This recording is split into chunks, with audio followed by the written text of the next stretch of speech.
Hello, Central New York, and hello, hockey fans all across the internet, and welcome to another episode of the Central New York Hockey Report podcast, brought to you by the Creative Outpost. And we have got an awesome guest lined up today. This guy is just—he's been on our old shows, and he's back for more, which we totally appreciate. But before I bring him in, I of course want to introduce my sidekick, my producer, the guy who's the madman on the keyboard over there, Mr. Dave the Save Warner. How are you, bud? I'm good. He looks at my fingers when I'm doing that, because they're on a keyboard, but looks down at him. What is he going to push next? Pretty much. Anyway, yeah. Yeah, he's got that sound machine. I always get scared when he starts playing. It's like, oh, what's coming up now? Be careful, coach. Oh, man. And we've got our other co-host here, of course, our faithful companion, the one, the only, Mr. Jordan Brockway. Jordy, how are you? Good. I'm stressed, but good. Stressed? Oh, no. How could you be stressed on a beautiful day like this? Because it's 85. Yep. Yeah. And we made him come indoors. Yeah. Oh, all right. Well, anyways, I'm going to bring our guest in because I want to get to talking to him. Our guest is the head coach of the third-ranked Colgate Raiders women's hockey team. He is head coach Greg Fargo. Coach, how are you? I'm great, Scott. Thanks again for having me back. I'm excited to be back in studio here. It's great. Absolutely. And, we appreciate it because, you could be out enjoying the sun. I mean, for those who aren't familiar with Central New York, it's about 85 degrees out there in the beginning of October, and I still can't believe it. Mm-hmm. I know, it's wild. I always say anytime you're coming to the rink and not wearing a coat, it's a good day, whether it's early in the year or late in the playoffs. It's great to be coming to the rink on days like today and taking in this weather. It's been fantastic lately. Absolutely. Absolutely. So, we're just coming off the summer full of fantastic weather. So how was your off season? Yeah, it was great. Summer for us is a little mix of, for us, I guess on the recruiting front, like you're always having, some days in the rink. We're out on the road quite often in the off season. In women's hockey, anyway, it seems to be a really a time where you can get out and get some great evaluations on some up and coming players, and so that's where we spend a lot of our time this off season. In particular, in June and July, we're on the road checking out the talent that's coming up, and then come August, it's been a heavy visit time, just official visits happening, and so that's been even though we're not in season, we're still thinking about hockey and talking hockey, and that was great, and along the way, just taking some time with my young family and trying to take a little vacation here or there. And we were able to enjoy some of what New York had to offer on the Finger Lakes. And also, I was really fortunate as well to be a part of the Hockey Canada's national women's team camp here just in early September. And so that was really exciting to be a part of and a great experience all around. So a busy off season, but I think when you're able to step away from your own team for a couple months, it gets you that much more excited about, what's coming up and the season ahead. So excited to be back. Yeah. Sometimes it just feels good to step away and recharge the batteries. Really. No. But I got to ask you, any summer sports you enjoy? That's a great question. I mean, there was a time where I would consider myself a golfer, but truthfully, I think I played 2 or 3 rounds this summer, so not enough to talk about. And beyond that, it was chasing my kids around at the soccer field, or what have you, the gymnastics facilities in Central New York, but that's honestly, it's all about them now. At their age, they're just getting into sports, and it's really cool to see them finding their passion and what they love to do. So no complaints on my end. I'm happy to hang them up in all senses of being an athlete. Yeah, that's awesome. And I at one time considered myself a golfer too, and I was the only one who considered myself a golfer. Now I try to go out and get my money's worth. That's what I tell everybody when I'm taking 7s, 8s, 9s. as long as the company is good and the scenery is great, sign me up. And I don't get to do it enough, but I'm right there with you, Scott. My game's not. I don't play enough to be considered a golfer anymore. Well, see that, then you and I should go golfing sometime. That'd be perfect. I Sounds think, like I a think good plan. croquet Yeah. is more your speed. I was thinking more miniature golf, but Yeah. but you talked about the recruiting process, and you've got 7 new recruits this season, 6 brand new recruits, and you got 1 transfer. So, if you would tell us a little bit about your new girls. Yeah, we're really excited about this year's class of recruits. I think, speaking generally, I mean they're all really great kids from all very different places all over North America. As you mentioned, we have 1 transfer, Sydney Morrow, who came from us via Ohio State, and she's been a really great addition to our D core. And then beyond that, I think, if you were to look at our team in comparison to a year ago, probably the biggest change would be on the back end. And, we've added Avery Pickering, Jamie Spring, Ella Belfry, and then Sid, of course. And it's a new look back there, but we're really excited about that young group and what they're going to be able to add to our team, not just this year, but in years to come. And some of them have made a significant impact for us right away, both on the ice in the few games we've played, but also just every day in practice and bringing the level up. So we're excited there about the future of our back end, especially. And then up front, we've got 3 pretty dynamic forwards, Kaya Malachino, Madeline Palumbo, and Emma Pice. And all 3 of those players we feel are going to make a really great impact to our already, strong group of forwards, and they really help, fill in some holes that we wanted to, just add to our lineup. And, I think one of the strengths of our team is certainly in the depth, and they add to that. And I think they'll have no problem fitting in right away. So we're excited. Several of those players have some national team experience, either with Hockey Canada or USA Hockey. And, if last weekend against Ohio was any indication of what they're capable of, I think they're going to enjoy some great college careers here. Absolutely. You look at your team, and you match up with anybody in the country right now. It's like you said, top to bottom, stacked with depth, and it doesn't appear to have any real weakness that stands out. I did notice that Sydney Morrow was paired up with Sydney Bard on defense, and I got to ask you, can it be a little confusing having 2 Sydneys? It's funny you say that. We've had that discussion several times. The trouble is that Sid Morrow doesn't really have a nickname yet. She hasn't. Nothing's caught on. So we've got to be really clear when talking to either one, that who we're going with. But I think it's really easy for Stefan DeCoste, our coach who runs the D, just to call out the Sids when it's their turn to go. That's an easy one. No miscommunications on that. But we've got to find a nickname for Sid Morrow to make things a little easier. That's for sure. Yeah, I was sitting there in the press box watching that Friday night. I'm like, wow. I go, that's got to be tough. But yeah, no, it's good.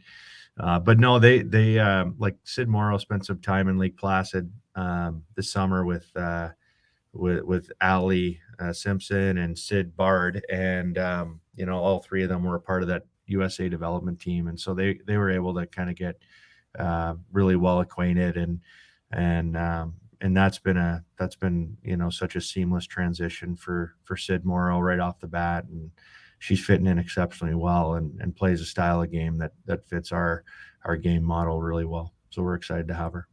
yeah, absolutely. And not just the new recruits, but you have a new assistant coach as well.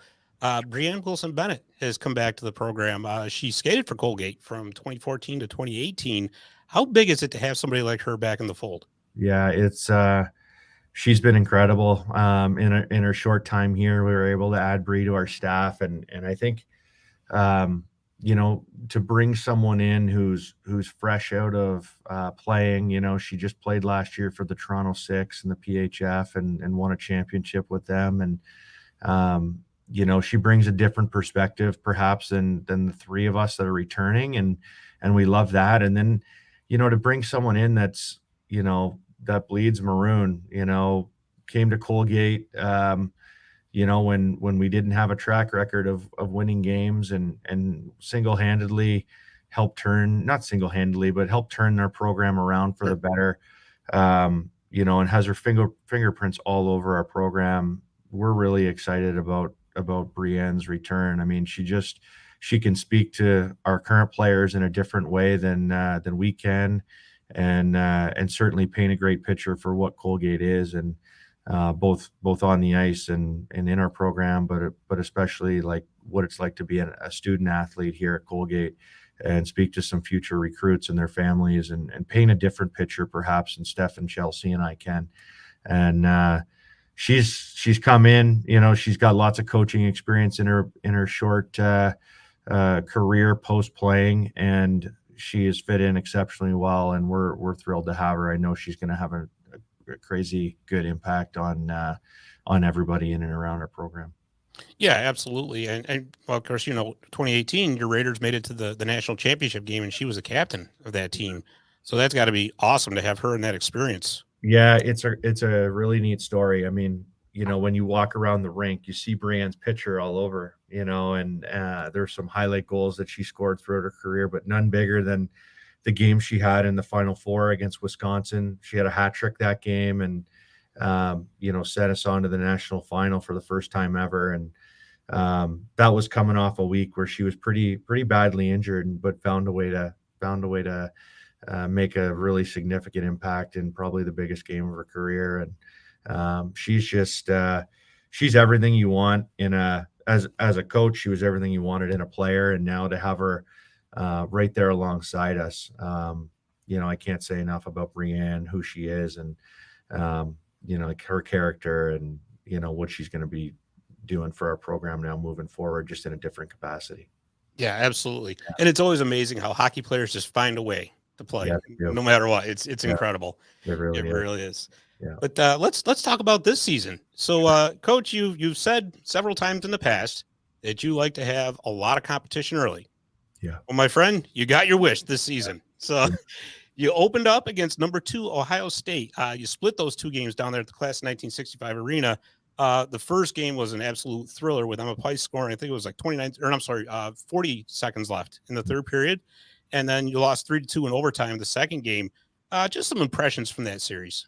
Yeah, I mean, going into it, I mean, it's certainly easy to have that series circled on our calendar ever since the schedule came out and was released. I mean, I think when you can test yourselves against a really good team early on, it's a win-win situation. You're going to find out what you have, I think, as a coach, and also moving forward or looking ahead, it really it maps out a really clear picture of where we need to go, and certain areas we want to and need to get better at, and also kind of highlight some of the things we think we can do well this year. So they tested us in every way early on. I think, and it was a really important series for us, because coming off of last year and the way that it ended against Wisconsin at home, kind of, it leaves a sour taste in your mouth. And for all those players that are coming back, either for their senior or fifth year, or, those that played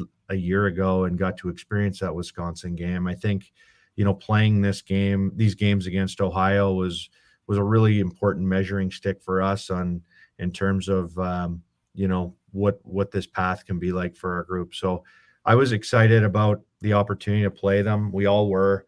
And, it was, as you said, like, as you would expect, it was a great series back and forth. We were able to get a lead in the first game, and had to find a way to win late, and that was outstanding. The crowd at the 65 arena was probably one of the best crowds we've had, and you can just tell that the community and those that are paying attention to our program, are excited about what's to come, and have good reason to be excited for the quality of hockey that they're able to see here in town. So a win-win situation all around. Unfortunately, we dropped the game on on Saturday in overtime. It was a different game. We had to fight back from a 2-0 deficit, but Right.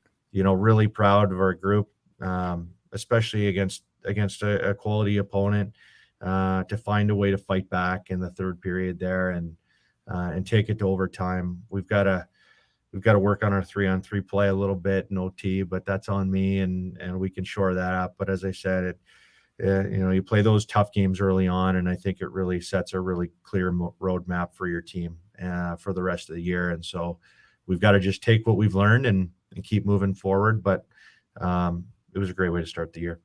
Yeah, it sure was. Absolutely. And, I always kind of wondered, do you practice a lot of 3-on-3? Clearly not enough. We came up a little short there the other night, but I think at different times we have. When it first came into play and it was a new rule, I think it was that COVID year, we spent a lot of time talking about 3-on-3, and it was still relatively new in the NHL at the time, and so there wasn't a whole lot to pull from a coaching standpoint. But we tried some different things, and we were able to play with it a little bit. And over the last couple of years, we probably haven't practiced it nearly enough, and so that's something that we can pull from moving forward.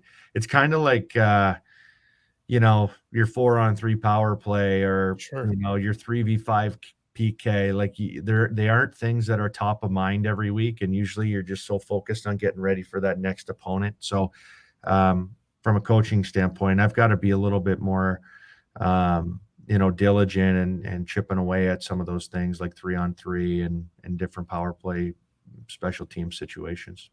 Yeah, but you know what, though? You only have so much practice time during the week. So like you said, I mean, that's 3-on-3 is something, it might come up, but it might not either. And you really want to, spend more time working on the things that you definitely know you're going to see. Exactly. And you had mentioned the crowd at the 65, and you're right. It was absolutely electric there. But I got to ask you, Friday night, did you happen to notice the swim team? Yeah. Hard not to notice the swim team. I think that was some of those photos or videos were pretty close to going viral around Twitter and Instagram, and hard to get that out of your head. Hard to get that out of your head. Yeah. Did you even the kids around my neighborhood that talk about the game, that's the first thing that they reference is those boys that were in the stands with no clothes on. And granted, they were in their swimsuits, but the 8-year-olds are, it's pretty shocking, I think, for everybody in the rink. But truthfully, not the first time we've seen the men's swim team at our games in that capacity.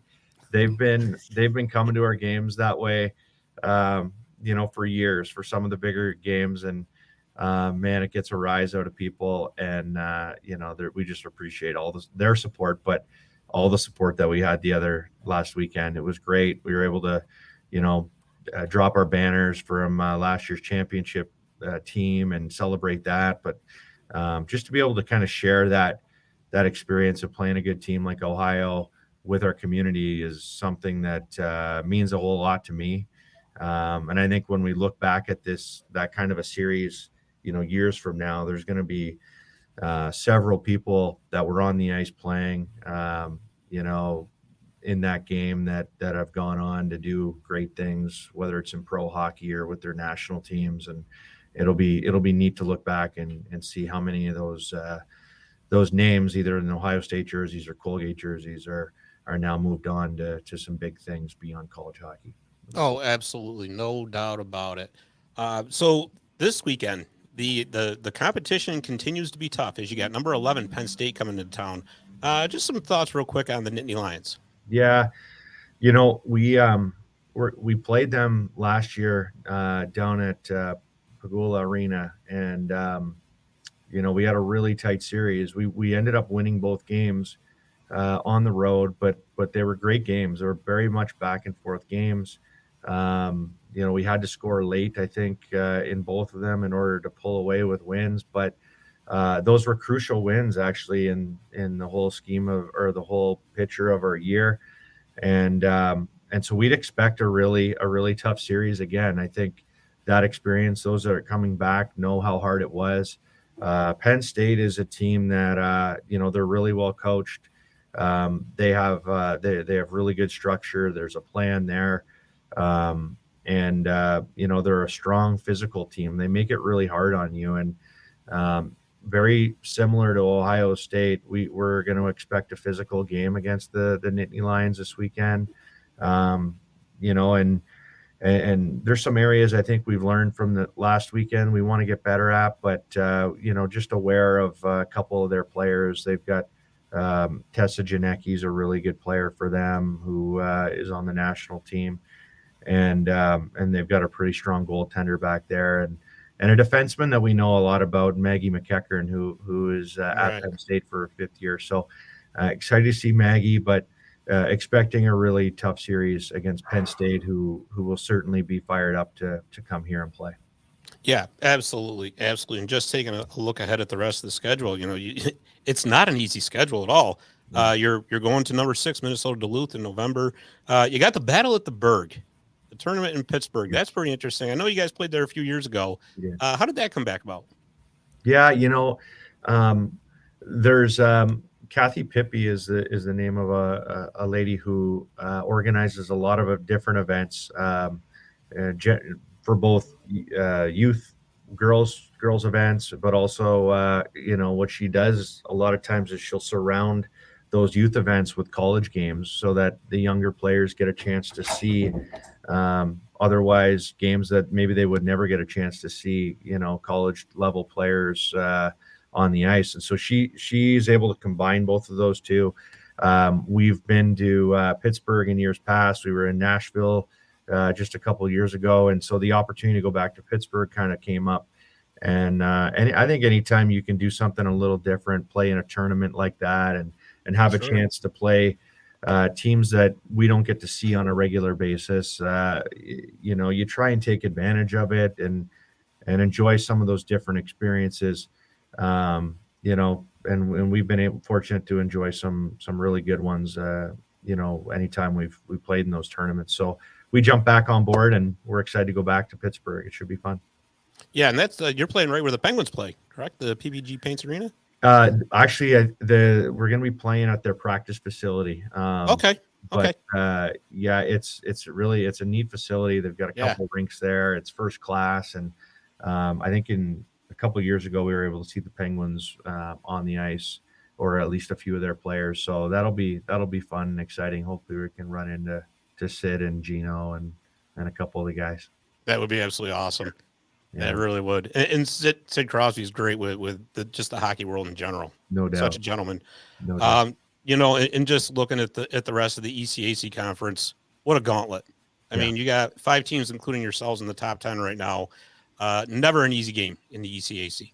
No, never an easy game. And that's another reason why you want to play some of these tough games early on in your season. It really prepares you for what's to come in our league. Since I've been a part of it now for 12 years, it never gets easier. And, one thing I appreciate so much, we've got just such great coaches in our league. And, I love it because it challenges you to keep evolving and growing. And, everyone does a great job recruiting. Everyone does a great job coaching, and it makes for some really great hockey throughout the months of, October all the way through February. And, I think for us, it's hard now to look at the schedule in the ECAC and circle one series or one opponent. That's going to be tough because every weekend provides a different challenge. And so, just looking to continue to get ready for what's going to be a gauntlet, as you said. And, we know there's going to be some ups and downs throughout the year, but I feel really good about the experience of this group, what we've been able to do the last couple of years. And, there's one thing for sure. We feel like we're going to get everybody's best game, having been fortunate to win the league 3 years in a row. And we're just going to try and stay focused on us and make the most of every opportunity against some great opponents down the stretch. Yeah, no doubt. Everybody's circling Colgate on their calendars this season. Not a doubt about that. All right, Coach. Well, thank you. But before we let you go, I got to ask you, we were talking about the NHL starting up before we went on the air here. Mhm. So who's your NHL team? Ooh, that's a good question. I would say Tampa's been a favorite of mine for the last handful of years. Just really enjoy watching them play. It's funny now.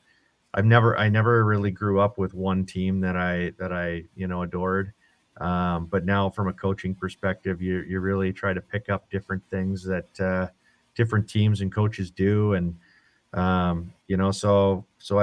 like Tampa. I enjoy watching the Leafs, and the Sabres are going to be really exciting, I think, in the next couple years. That'll be a fun group to watch. But all three of those teams have pushed the envelope offensively in different ways, and so it's been fun to watch those teams evolve and develop over time. And if you can pick up a few things along the way from some of those teams, we try to. So that's a roundabout way of answering your question, but I'm just excited the NHL is back here soon, and there's going to be some more great hockey to watch. It's a great time of year.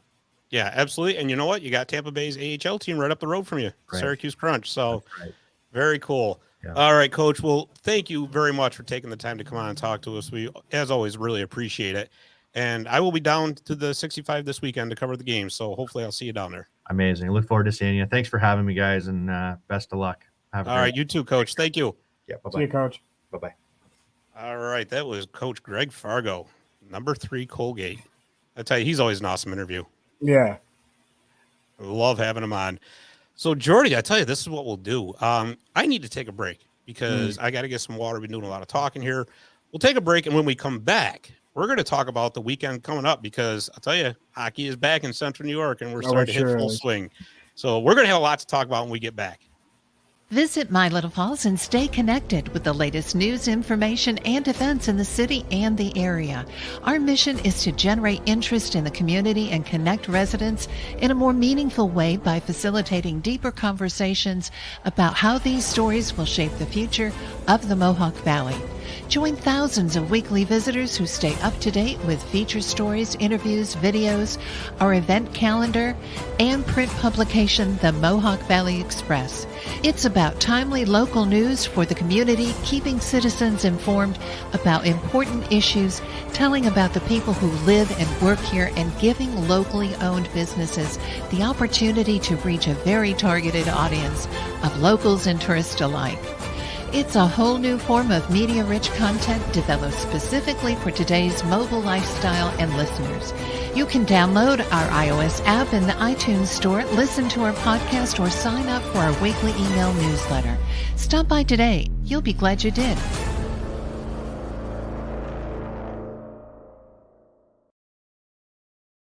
Again, I say this every episode. I just love that song. I can't help it. I know. Maybe we ought to consider how to maybe incorporate that into our opening. Yeah, maybe. And It's a here long one though. It's like a I know. minute and 5 seconds or I something. just see like I just love seeing the look on your face when I make more work for you. yeah, it's just stand in line. Yeah, right. I don't know where Jordy went. Yeah, I think he's having technical difficulties again. Again. Let's see if we can. You there, Jordy? Well, yeah, I'm here. I'm just trying. Now my camera doesn't want to start. That's all right. That's right. Listen, as long as we can hear your insight, that's what counts. Yeah. But I don't understand the logo, the common flock. Yeah, that's his podcast. Oh, he's just flocking around then. He just flew away. Now he's gone again. No, he's actually got a podcast. It's about the Philadelphia Eagles, Yeah. Notre Dame Fighting Irish. There he is. There he is. So, all right. Well, before he flies away again, let's get let's get going. Where to start? You know what? Let's stick with Colgate. The Colgate Raiders men's team opens up their season this weekend. Saturday night at the Class of 1965 Arena. They play UConn, and then they play them again on Sunday afternoon at 3:00, right back there at the Class of 1965 Arena. They're coming off an ECAC tournament championship, along with an NCAA tournament appearance. But for the first time in 30 years, Don Vaughn will not be behind the bench. He retired in the offseason, and he was replaced by Mike Harder, who is actually the program's all-time leading scorer. So it's going to be really interesting to see what if what, if any, changes Coach Harder brings in. It's going to be, like I said, that I think Colgate is going to be one of those sneaky, quiet teams this year that can surprise a lot of people. Yeah, and that's always true with a new coach. I mean, everybody expects you to take a drop, but if something ever happens and you come out of nowhere, nobody expected it. And that's exactly what I mean when I say, like sneaky. I know that sounds kind of derogatory, but it's not.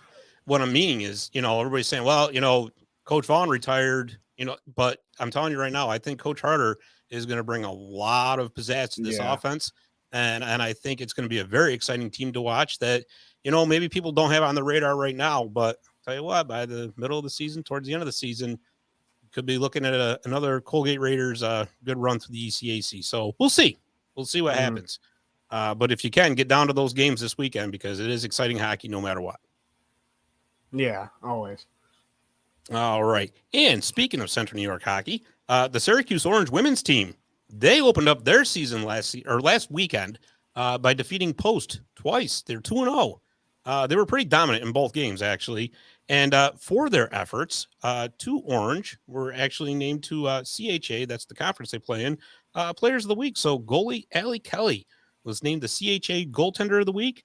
And I hope I'm saying this right, Nea Tervanen was named the CHA Rookie of the Week. So the Orange off to a good start. Yeah, and with Syracuse, I mean, they're a newer team, so now if they start winning and they start doing good immediately off the bat, they're going to draw eyes real quick. Yeah, I think so. And they did struggle last season. So this was the ideal way to get the season started, get some confidence built right away. And you know what? And again, just like the Colgate men's team, hey, you know what? You start putting together wins and all of a sudden you're back on the radar. Like you just said, they play Merrimack at home this weekend, Friday night and Saturday afternoon at the Tennessee Ice Pavilion up there in Syracuse. So if you're in the Syracuse area and you want to watch some college hockey, that's the place to be. And as always, you can go to CNYHockeyReport.com, by the way, cheap plug, on our score tracker. On our score tracker, we have the dates, the times, and we even put the scores. Hey, there it is right there. CNYHockeyReport.com. And if you want to email us with any kind of information, comments, questions, complaints, send them to another email. Okay, we're going to close that. Either way, it's info@CNYHockeyReport.com. So I had to get that in. I almost forgot. That would have been bad. I wondered why you were just winking at me. Yeah. Because you're trying to be cute again. No. But Jordy, yeah, he can handle it. He's about ready to fly away again. Yeah. Quit flocking around. He's like, that's it. I'm spreading my wings. I'm getting out of here. It's enough of this. We can do bird jokes for the next half hour. I know. Yeah. But Jordy, the AHL preseason starts. As a matter of fact, it starts tonight. We're recording on Thursday, October 5th. The Syracuse Crunch are at the Rochester Amherst. Friday night, the Amherst are at the Utica Comets up there at the Adirondack Bank Center. And then on Sunday afternoon at 5 o'clock, the Crunch are hosting the Comets at the Upstate Medical University Arena. So AHL is back. And not a moment too soon. I'm so excited for this. I love seeing camp rosters and seeing guys up from Adirondack, new guys down from New Jersey, new guys coming in that are on AHL contracts. It's an exciting time. Yeah, no doubt about it. And, with both teams, because you're like you said, New Jersey's making roster cuts. Tampa Bay is making roster cuts. Tampa Bay, though, is suddenly finding themselves in a situation where, for the first time in a long time, they're going to be dealing with some pretty significant injuries to start the season, namely Andrei Vasilevsky, who's going to be out 8 to 10 weeks. I was actually kind of surprised that they sent Hugo Alnefelt back down to the Crunch, maybe just to get him started in the AHL, and then if this is going to be an extended absence for Vasilevsky, call him back up and see what he can do. Same thing over on the New Jersey side. So they sent Eric Shulgren down, who the organization signed in the offseason. There was a lot of concern that he might get claimed on waivers because a lot of teams really are very, very short on goaltending depth. Alnefelt is still waiver exempt, whereas Shulgren was not, but he did clear. So in the absence of Nico Dawes, I got a feeling he's going to get a lot of playing time in Utica.